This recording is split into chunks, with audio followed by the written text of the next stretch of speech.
Budget पेश नहीं हुआ कि विपक्ष की पुरानी नौटंकी शुरू हो गई है। बजट पेश होने के बाद अब लोकसभा में बजट सत्र पर चर्चा का दौर शुरू हो गया है, लेकिन उससे पहले विपक्ष ने अपनी पुरानी आदत को रिपीट कर लिया है। जी हां, वही नौटंकीबाजी, विरोध प्रदर्शन करना, नारे लगाना। माना ये आपका हक है, लेकिन जब हर कोई आपको सुनने के लिए सदन में बैठा है तो फिर आप क्यों बाहर प्रदर्शन कर रहे हैं? उससे क्या साबित हो जाएगा? माना आप शुरुआत से करते आए हैं, इसका मतलब ये नहीं कि आप हर बार सदन के बाहर तख्तियां लेकर प्रदर्शन शुरू कर दें। इस बार क्यों विपक्ष ने नौटंकी शुरू की है, इसकी पूरी स्टोरी हम आपको बताएंगे और बजट पर चर्चा के क्या क्या नियम बनाए गए हैं ये भी हम आपको बताएंगे। लेकिन उससे पहले आयोन भारत को जरूर सब्सक्राइब कर लीजिए।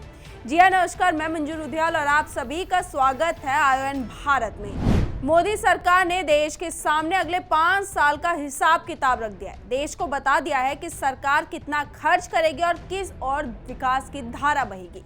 बजट पेश होने के बाद लोकसभा में बजट पर चर्चा शुरू हो गई है। बजट पर चर्चा के लिए 20 घंटे का समय निर्धारित किया गया है और कई दिनों की चर्चा के बाद 30 जुलाई को वित्त मंत्री निर्मला सीतारमण बजट पर बहस का जवाब देगी।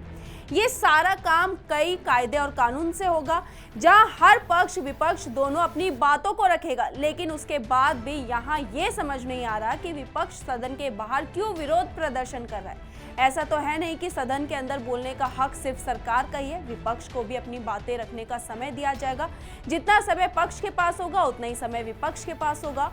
लोकसभा में बजट पर कांग्रेस को लगभग 4 घंटे का समय बोलने के लिए मिला है। इतना ही नहीं, लोकसभा में विपक्ष की तरफ से शुरुआती 3 स्पीकर के नाम भी सामने आ गए हैं। कुमारी शैलजा विपक्ष की ओर से बजट पर चर्चा की शुरुआत करेगी। शशि थरूर और परिणीति शिंदे के नाम भी शुरुआती 3 स्पीकर में शामिल है। यहाँ पर विपक्ष के 3 स्पीकर का नाम शामिल है।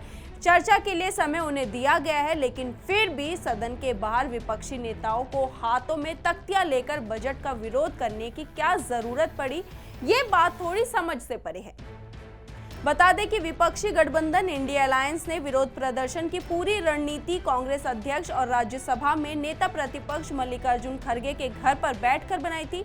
इस बैठक में खड़गे के अलावा लोकसभा में नेता प्रतिपक्ष राहुल गांधी, प्रमोद तिवारी, जयराम रमेश, कैसी वेणुगोपाल, राष्ट्रवादी कांग्रेस पार्टी के प्रमुख शरद पवार, संजय राउत, संजय सिंह, राघव चड्ढा और कई अन्य दलों के नेता शामिल हुए थे। जहां इस पूरी रणनीति को बनाने के लिए मल्लिकार्जुन खड़गे का घर चुना गया था, तो वहीं इस रणनीति का मुख्य उद्देश्य था सदन के बाहर हंगामा करना, जबकि सदन के अंदर सुनने के लिए आपको हर कोई बैठा था। लेकिन विपक्ष ने अपनी वही पुरानी नौटंकी को चुना। इस पर आपकी क्या राय है? अपनी राय हमारे कमेंट बॉक्स में जरूर लिखिए और इस वीडियो को ज्यादा से ज्यादा शेयर कीजिए। धन्यवाद।